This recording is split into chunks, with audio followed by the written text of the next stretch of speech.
Mitómano, embaucador, feroz. Un sujeto obsesionado por el deseo, la muerte y el control, que cuando le llegó el amor, solo dio principio a un sinfín de historias que, para desgracia de todos, acabaron entre las tantas crónicas sin contar.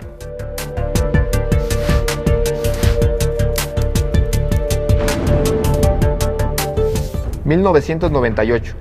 Texas, Estados Unidos. El gobernador del estado, George W. Bush, conmociona a la sociedad al anunciar su decisión de conmutar la condena de pena de muerte por cadena perpetua al considerado el mayor asesino en serie del país. Se trata de Henry Lee Lucas, un hombre sin oficio ni beneficio que fue capturado en 1983 por posesión de arma y que ya en la cárcel acabó confesando más de 200 asesinatos. El pasado macabro de Lucas se remonta a 1952, fecha en que cometió su primer homicidio al estrangular a una chica de 17 años a la que quiso violar. Pero eso no fue más que el principio, pues 8 años más tarde mataría a su propia madre apuñalándola tras una discusión y 2 décadas de maltratos y humillaciones por parte de ella. Por ese delito fue condenado a 40 años de cárcel, aunque le fue concedida la libertad condicional a los 10 años por buena conducta. Por casi 2 lustros, Lucas trató de llevar una vida normal.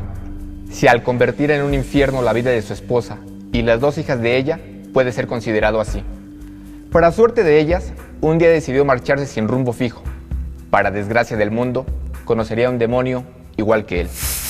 En 1978 llega a su vida Otis Toole, un homosexual con fantasías de caníbal, con quien emprendería un maratón de terror, violando, asesinando y descuartizando víctimas. Poco después llegaría Becky, una chica adolescente sobrina de Otis que profesaba una adoración por Lucas hasta convertirse en su pareja y cómplice de ambos. El día que Becky decidió dejarlo, Lucas descargó su furia contra ella y terminó acuchillándola y destazándola, matando así a una parte de él al descubrir que en realidad estaba enamorado y completamente solo. Lucas solo duró 1 año antes de que la policía lo atrapara por poseer un arma, un delito grave si se toma en cuenta que era un exconvicto.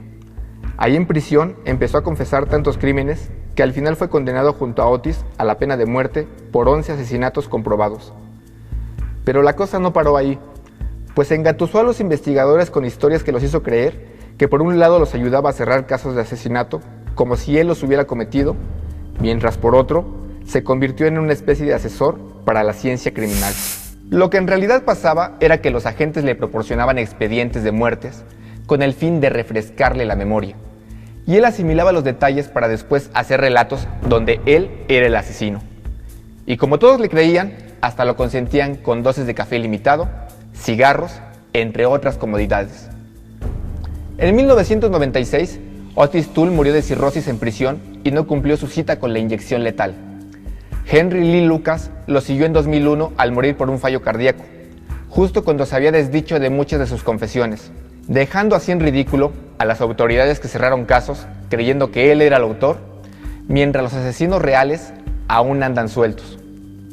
Después de años se ha concluido que lo único que quería Lucas era tener un récord del asesino serial más grande y prolífico de la historia, pero que en verdad habría matado solo a 15 personas y no 200 como alardeaba, dejando al resto de las víctimas sin justicia y como parte de las tantas crónicas sin contar.